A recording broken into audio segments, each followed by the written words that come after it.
ఆధారపడకుండా, వేరే వాళ్ళ కోసం ఎదురు చూడకుండా, పరాన్న జీవుల్లాగా బ్రతకకుండా మనం ఇతరులకు మాత్రమే సహాయం చేయగలిగినటువంటి స్థితిలో, ఇతరులు మన కోసం ఎదురు చూచే విధంగా మనం బ్రతుకుతాం. కానీ ఎదుటి వారి మీద పడి బ్రతకాలన్న ఆశ కానీ ఆలోచన కానీ లేకుండా అన్ని విషయాలలో మీ బాహుబలం దిట్టపరచబడి, మీ బాహుబలం మీకు సరిపోయేటట్లుగా చేసి అన్ని విషయాల్లో మీకు సహాయం చేస్తాడు.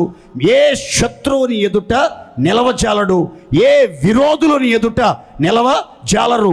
శత్రువుల వలన కానీ విరోధుల వలన కానీ ఏ కీడు జరగకుండా దేవుని సమృద్ధి అనే కృప మీకు తోడుగా ఉంటుంది. మీరు ఉన్నంత కాలం, మీరు నివసించినంత కాలం దేవుని హస్తం మీ శత్రువులకు విరోధంగా చాపబడి ఉంటుంది. దేవునికి మహిమ కలుగును గాక.